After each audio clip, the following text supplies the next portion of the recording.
palo na pamet. Nije mi to palo na pamet. To mi Šta je sada? znaš. Hoćemo dati u kafić, malo čokujemo. Na kafić, znaš dole.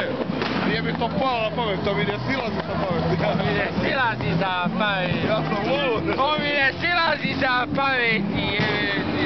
Čestitam vam nova godina, čestitam!